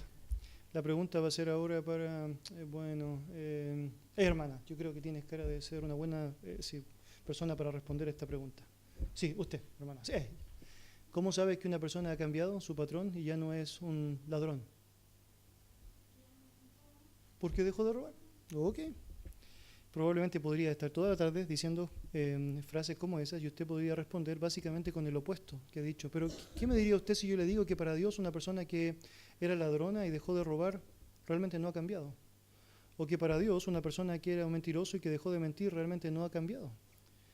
Realmente una de las razones por las cuales nosotros fallamos mucho en los cambios es porque nosotros pensamos que dejar de hacer algo es precisamente lo que Dios interpreta como un cambio, pero no es lo que Dios asume como un cambio completo en la vida de alguien. Mire allá lo que dice la palabra del Señor. Efesios capítulo 4, versículo 28. Dice: el que hurtaba, no hurte más, sino trabaje haciendo con sus manos lo que es bueno para que tenga que compartir con el que padece necesidad. Ahora nota, en la mente escritural, en la mente de Dios, no basta con que tú dejes de hacer lo malo que estabas haciendo. Porque finalmente cuando eso sucede, quedas con un espacio abierto que es neutro. Puede ser utilizado para algo peor incluso, o puede ser utilizado para mera hipocresía. En el caso de alguien que roba, por ejemplo, según la Biblia, dejas de robar no cuando dejas de hacerlo en la práctica. Tú has cambiado cuando ahora en vez de hacer el daño a las personas, quitándole lo que era de ellos, estás haciéndole un bien. ¿Se da cuenta que el camino es más largo? Muchas veces nosotros como cristianos, al no entender esto, cometemos errores garrafales. Nuestro hijo, no sé, dice malas palabras. Entonces nosotros, ¿qué hacemos? Evitamos que diga malas palabras. Entonces, golpe en la boca cada vez que dice una mala palabra. Un parche en la boca para que no la diga. Eso no ha solucionado nada, eso no ha cambiado nada. Sigue siendo un blasfemo en su mente. En la práctica, porque no estoy apuntando al cambio correcto. El cambio correcto no es que simplemente deje de decir malas palabras. Mire lo que dice la Escritura, por ejemplo, pensando en ese mismo ejemplo, versículo 29. Ninguna palabra corrompida salga de vuestra boca, sino la que sea buena para la necesaria edificación a fin de dar gracia a los oyentes. El cambio no es simplemente dejar de hablar, porque alguien podría decir: yo digo tantas malas cosas que de ahora en adelante no digo nada más.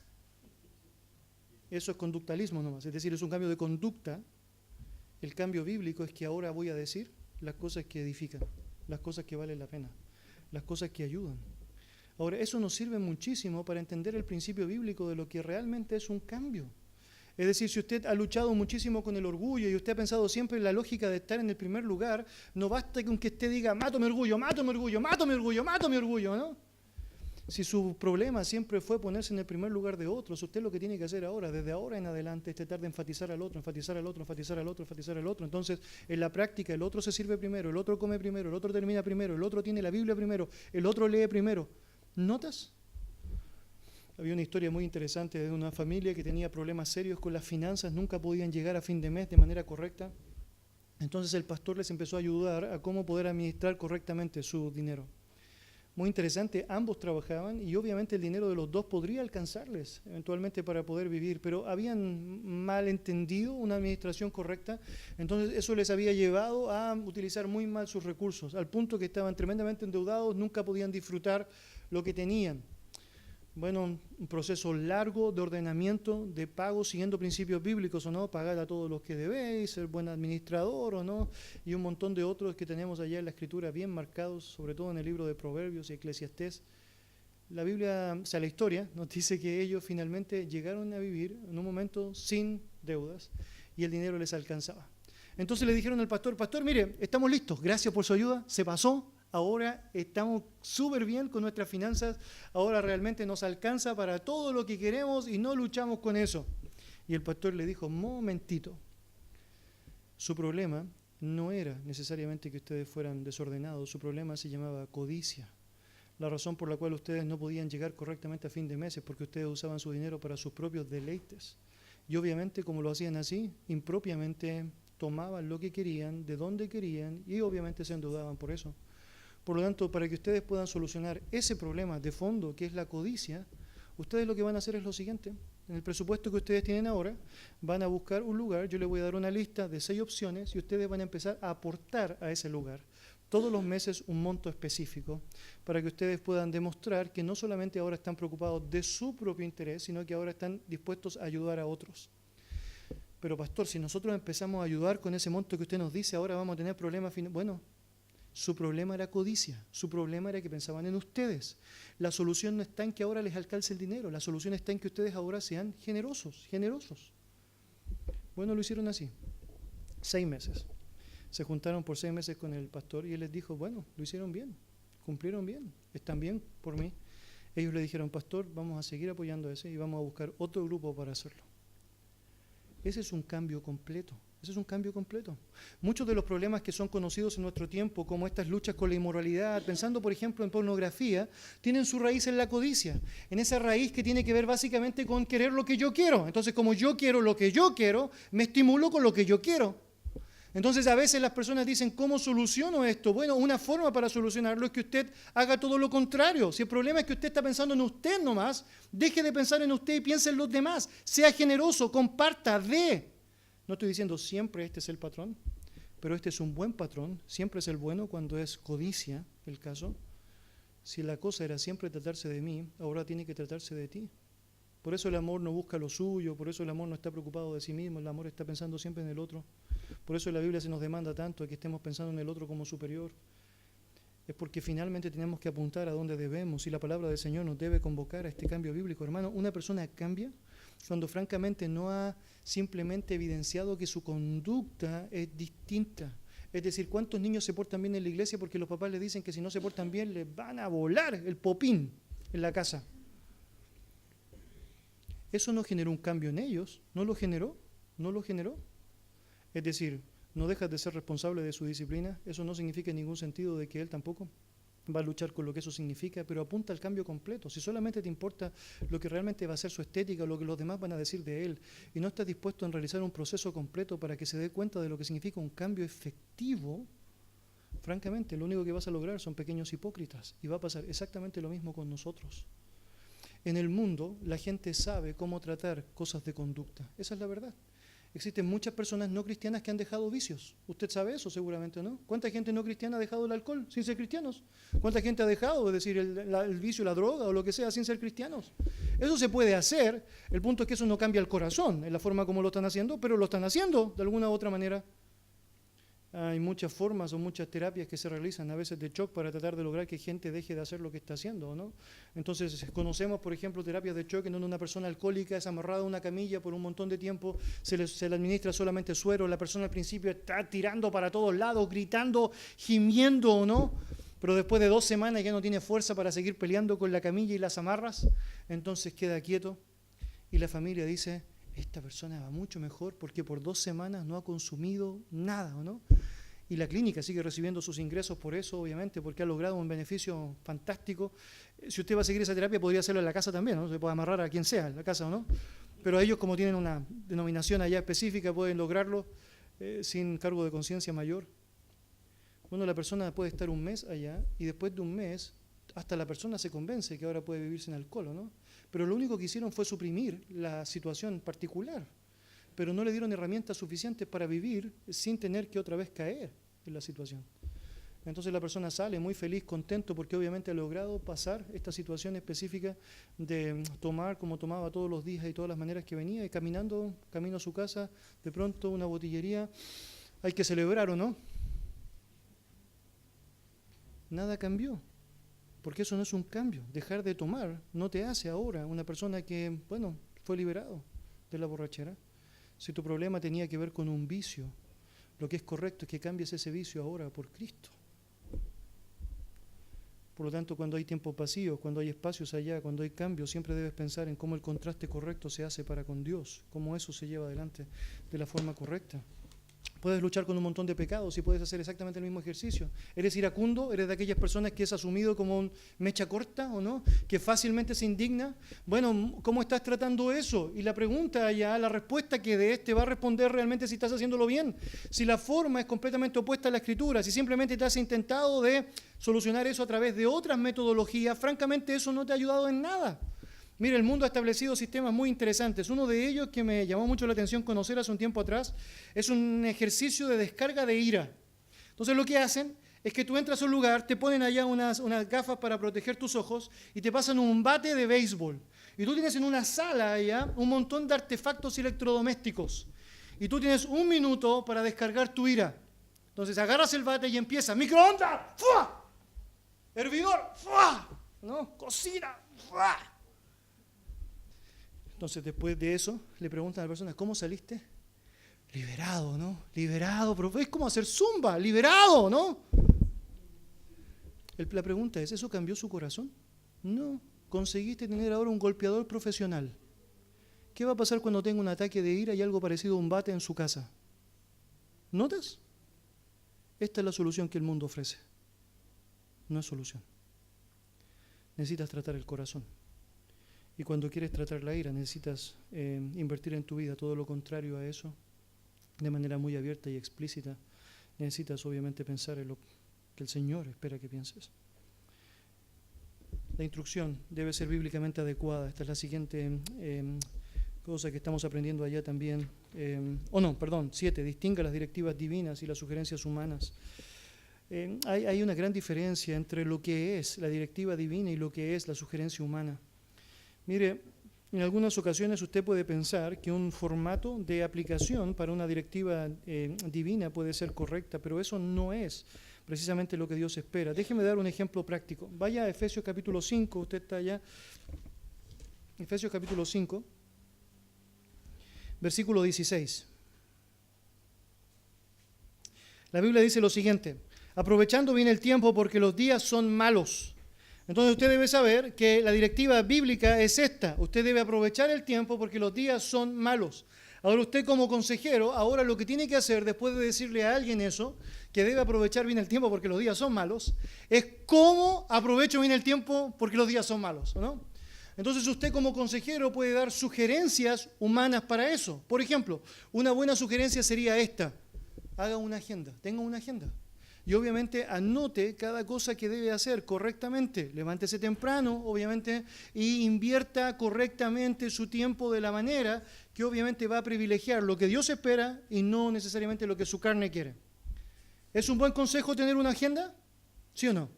¿Es un buen principio a partir de este pasaje? Sí. ¿Esto es necesariamente lo que debe significar para cada persona el hecho de aprovechar el tiempo? No. Muy importante. Entonces, si yo veo que personas tienen lucha con su tiempo, ¿quiere decir que todos tienen que tener una agenda? No. Sí, todos tienen que aprovechar bien el tiempo, pero la manera en cómo se aprovecha obviamente debe ser bien aplicado y debe haber una diferencia entre la directiva humana y la directiva divina. El principio divino correcto allá es administra el tiempo correctamente. La forma como lo aplicas puede ser múltiple y obviamente esto es muy importante también para un consejero. Hay muchas maneras diferentes en cómo esto se puede aplicar. La instrucción bíblica debe ser adecuada. Este es el siguiente punto general allá. Obviamente, debes saber que no quieres utilizar modelos ya aprendidos para hablar con alguien. Por ejemplo, a veces aprendemos una frase que nos funcionó con alguien y siempre queremos repetir la misma frase a la misma persona. Siempre. Y me ha tocado en varias ocasiones tener que hablar con hermanos porque me doy cuenta que están siempre haciendo la misma pregunta a diferentes personas porque piensan que como funcionó en un momento específico, eso debe funcionar. O aplican el mismo versículo para todas las situaciones, ¿o no? Claramente eso no funciona así. Usted debe saber que hay muchas directrices marcadas para poder estar preocupado de lo que importa en el momento. Entonces, obviamente, debe pensar en cómo hacer esto ordenadamente. Hay varios consejos allá. Obviamente, piense en las preocupaciones inmediatas de la persona y luego llegue allá al punto neurálgico. La gente puede llegar a usted por diferentes razones. A veces son razones que son superfluas allá. Pero de pronto usted se va a dar cuenta, esto tiene una raíz mucho más profunda. Bueno, trate de ayudarle con aquello por lo cual la persona llegó para luego derivarle allá a la profundidad de su problema. No haga el bypass porque eso podría ser peligroso, ni tampoco simplemente obvíe lo que está diciendo, sino que trate de ayudarle, pero llegando al corazón del problema. También es muy importante que usted considere la madurez espiritual de la persona para darle un consejo. Obviamente hay que ser muy sabio para saber cómo enfrentar a la persona con la información que requiere. Si es nuevo en el Señor, necesita leche espiritual, es decir, no adulterada. Es leche para ir aprendiendo poco a poco, y usted va a tomar más tiempo quizás para darle un buen panorama de todo antes de llegar al punto. Bueno, si la persona ya es creyente por tiempo, bueno, puedes obviamente darle más información al respecto. Y por último, una cosa más importante, si la persona no quiere escucharle, no pierda su tiempo, no pierda su tiempo. En muchas ocasiones usted y yo estamos muchas veces luchando con personas que están allá sin mostrar ningún cambio, y estamos invirtiendo tiempo en esa persona y no están dando ningún paso. Usted le da tareas y nunca hace las tareas, ¿o no?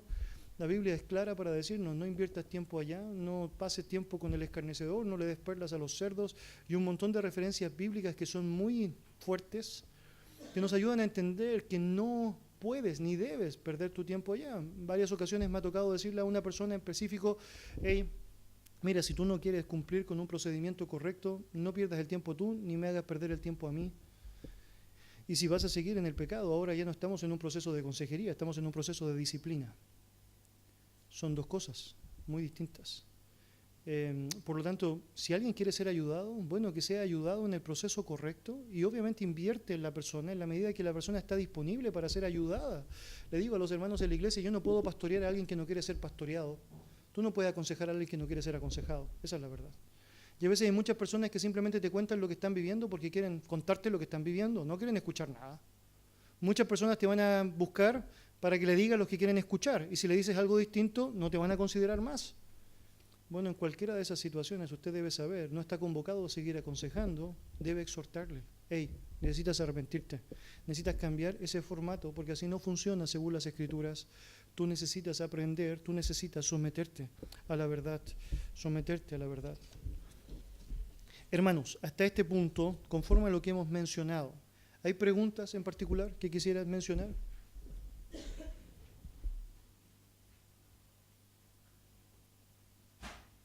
Avanzamos un punto más. Ok, vamos.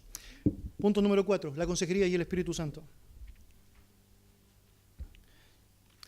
Ha sido triste ver a tantos cristianos buscar el consejo de los psicoterapeutas cristianos que andan torpemente con teorías desarrolladas por Freud, Carl Rogers, Skinner.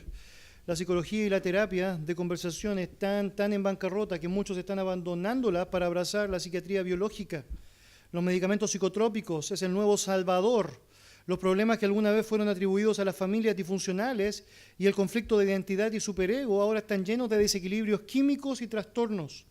A pesar del evidente fracaso, la noción prevalece dentro de las iglesias de que la psicoterapia y la psiquiatría son agentes de cambio más eficaces. De hecho, permítame agregar a este párrafo sacado allá del libro que en la práctica, la psicología es la única área en donde tú puedes estar pagando por 20 años a alguien sin ver ningún resultado. Es increíble, increíble. Si usted va a un doctor y no le sirve, usted se cambia de doctor, ¿no? Pero usted puede estar amarrado 10 años con un psicólogo y no ve solución, pero generó una dependencia absoluta, increíble, increíble. Puede que quizás la psicoterapia o la psiquiatría lograr algo que el Espíritu Santo no puede. ¿Puede un terapeuta terrenal lograr más que un consolador celestial? ¿Puede ser más útil la modificación de la conducta que la santificación? Y la respuesta es, por supuesto que no. Por lo tanto, obviamente, tenemos una responsabilidad tremenda, es poder dimensionar el rol que el Espíritu Santo tiene en la vida del creyente para que realmente podamos depender en lo que Él pueda hacer activamente en la vida de cada uno de nosotros.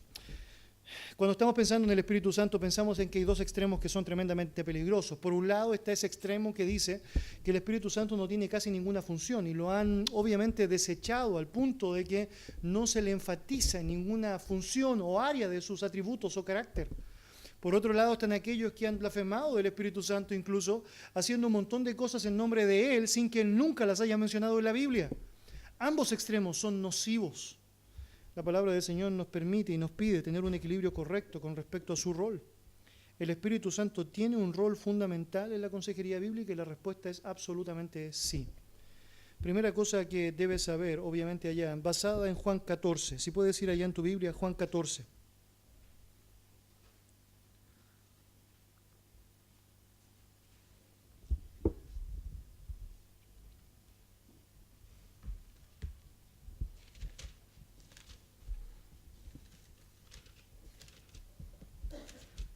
Juan 14, versículo 16, la palabra del Señor dice así: y yo rogaré al Padre, y os dará otro consolador, para que esté con vosotros para siempre. Mire, no es casualidad que Dios ha pensado en utilizar esta porción para referirse al Espíritu Santo con un título específico. Ese título llama la atención, es el título consolador, consolador. Mire qué relación más directa tiene eso con obviamente la lógica del Espíritu Santo en la Biblia y obviamente la lógica de la consejería bíblica. Lo que usted y yo necesitamos, obviamente en nuestra propia vida, en nuestra propia relación, en los momentos de mayor aflicción, es el consuelo que solamente puede entregar Él, solamente Él.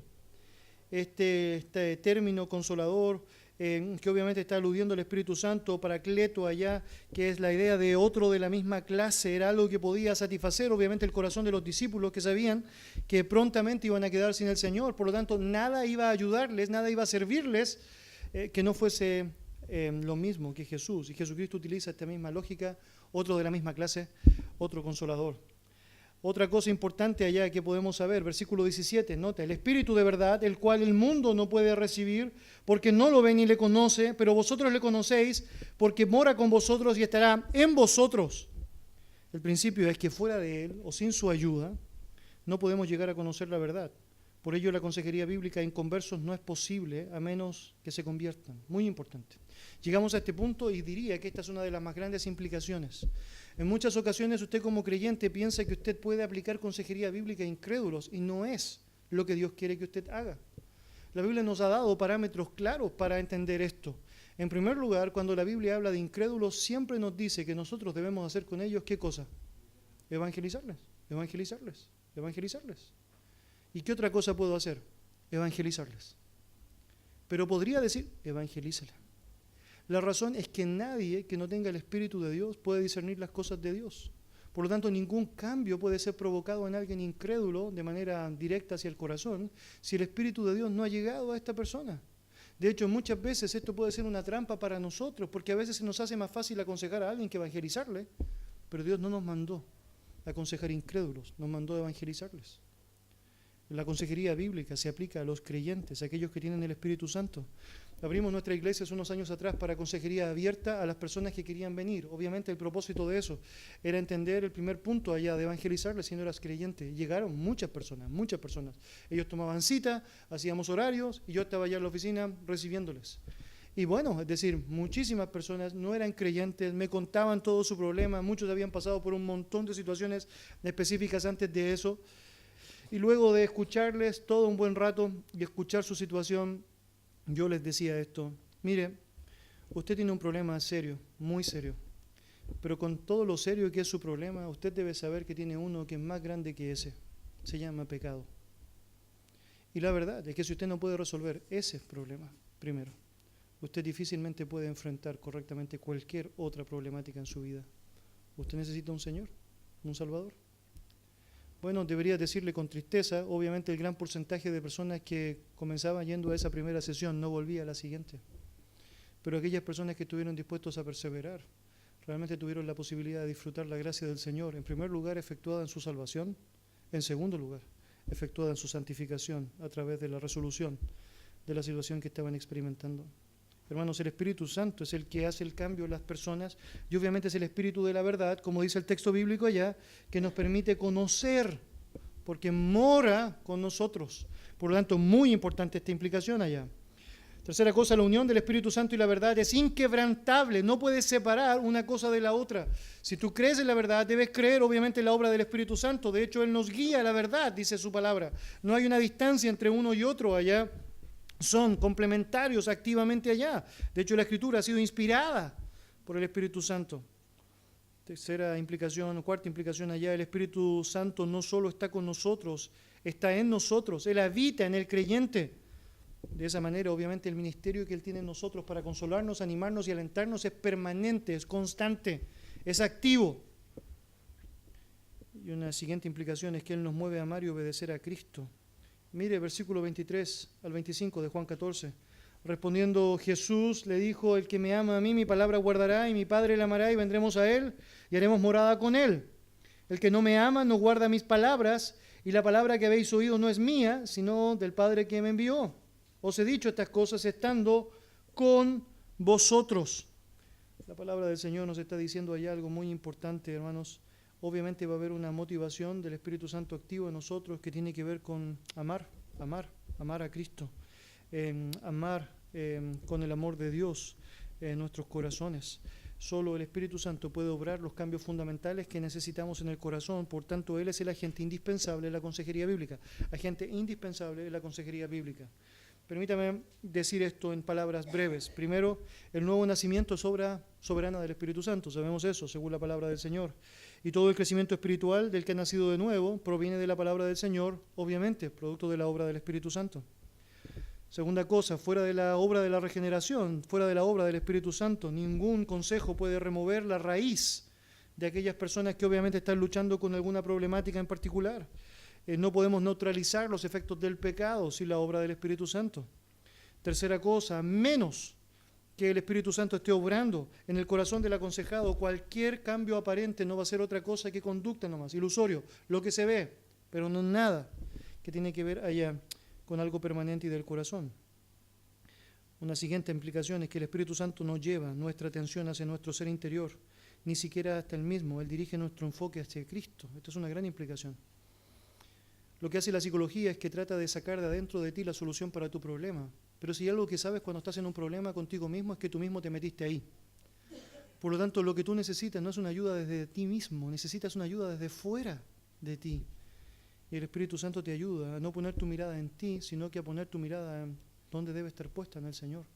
Piensa en Jesucristo. La Biblia dice que nosotros debemos poner los ojos en Jesús, el autor y consumador de la fe, el cual por el gozo puesto delante de él sufrió la cruz. Y tú piensas en esta historia y te das cuenta de lo que pasa con Jesucristo. Jesucristo está obviamente experimentando muchísimo dolor. Él ha llorado sangre, dice la Escritura, allá en el Getsemaní. Y él va a la cruz y según Hebreos capítulo 11, por el gozo puesto delante de él sufrió la cruz. Dice, ¿gozo? La razón por la cual él tenía gozo es porque él estaba mirando realmente lo que tenía que mirar. Su mirada estaba puesta donde correspondía. Él sabía lo que vendría. La razón por la cual tú y yo podemos tener gozo en los momentos difíciles es porque confiamos en lo que el Señor ha prometido. Nos aferramos a sus promesas. Obviamente en ese contexto, obviamente tú y yo sabemos que el Espíritu Santo es vital porque nos enfoca donde debe estar enfocada mi vida. Cuando tú pecas y el Espíritu Santo empieza a acusar tu propio corazón allá, es porque quiere volverte a poner en la mirada donde deberías haber estado. Quienes se centran en sí mismos, en los traumas de su niñez, son sus sentimientos heridos, son sus anhelos emocionales, otras fuentes egocéntricas, nunca van a hallar respuesta a sus turbaciones. Obviamente la única respuesta para ellos es Cristo y obviamente el Espíritu Santo es clave y vital para eso. Y obviamente es hacia Cristo donde debe estar la mirada del aconsejado y el Espíritu Santo es vital en aquello.